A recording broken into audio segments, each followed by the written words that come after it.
Alert کر دیا گیا۔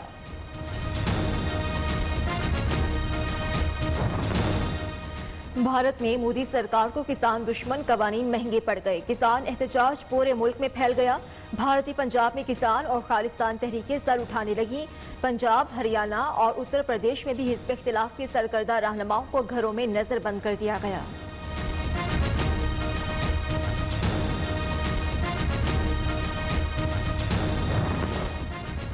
حقائق مت چھپاؤ، بھارتی میڈیا بھی آخر کار مودی سرکار کے خلاف بول اٹھا۔ بھارتی ملٹری نے حقائق کو اپنے زاویے سے دکھانا شروع کر رکھا ہے۔ من گھڑت خبریں پسندیدہ چینلز کے ذریعے لیک کرانے کا بھی انکشاف۔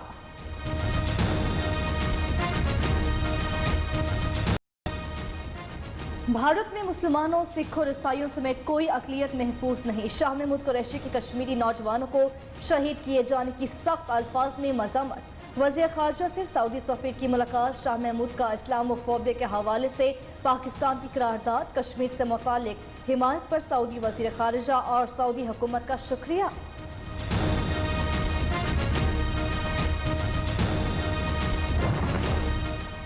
کورونا کی دوسری لہر میں احتیاط نہ کی تو یہ سردیاں بہت مشکل سے گزریں گی۔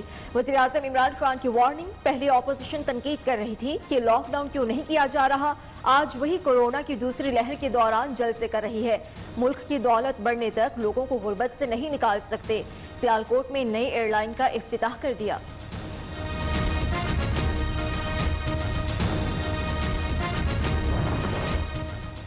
کرونا کیسز اور اموات بڑھ رہی ہیں، پی ڈی ایم والے ہماری نہیں سنتے تو اعتزاز احسن کی سن لیں۔ وفاقی وزیر اسد عمر کا کہنا ہے جمہوری نظام کا مطلب یہ نہیں کہ سیاسی لیڈر صحت اور روزگار پر سمجھوتا کریں۔ کرونا مذاق نہیں، ایک عالمی مسئلہ ہے۔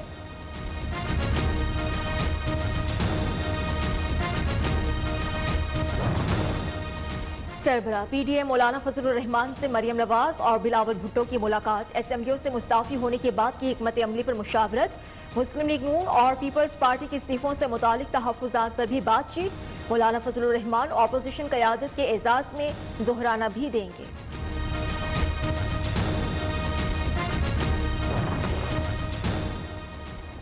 13 دسمبر کو لاہور میں پی ڈی ایم کے جلسے کی تیاریاں عروج پر۔ پولیس نے کارکنان کی پکڑ دھکڑ شروع کر دی۔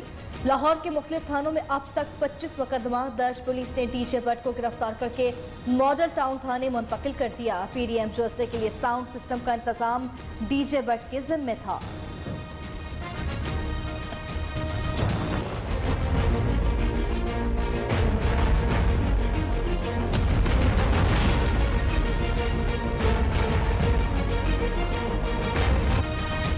پی ڈی ایم کو جلسے سے روکنا ہے یا نہیں، لاہور ہائی کورٹ میں فیصلہ محفوظ۔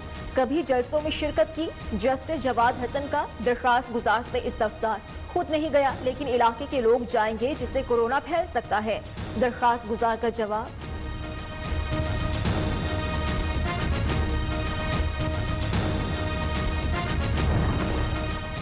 اپوزیشن کے ارکان اسمبلی کا پارٹی قیادت کو استعفے جمع کرانے کا سلسلہ جاری۔ مسلم لیگ نون کے 20 ارکان قومی اسمبلی صوبائی اسمبلی نے قیادت کو اپنے استعفے پیش کر دیے۔ یوسف رضا گیلانی کے بیٹے علی حیدر گیلانی نے استعفی بلاول ہاؤس میں جمع کرایا۔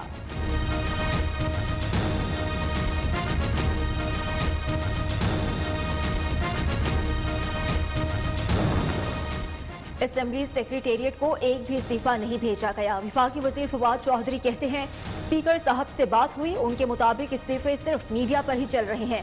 فضل الرحمان اور مریم نواز جو چاہتے ہیں وہ ہونا نہیں، مسئلے جلسوں سے نہیں سمجھ سے حل ہونے چاہیے۔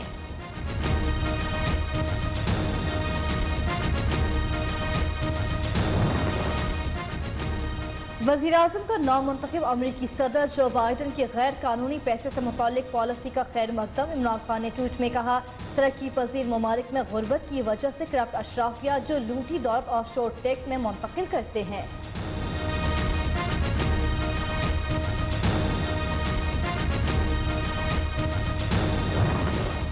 عمران خان جو بائیڈن کے بیان پر خیر مقدم سے پہلے اپنی ناجائز دولت کے فارن فنڈنگ کیس کا جواب دیں۔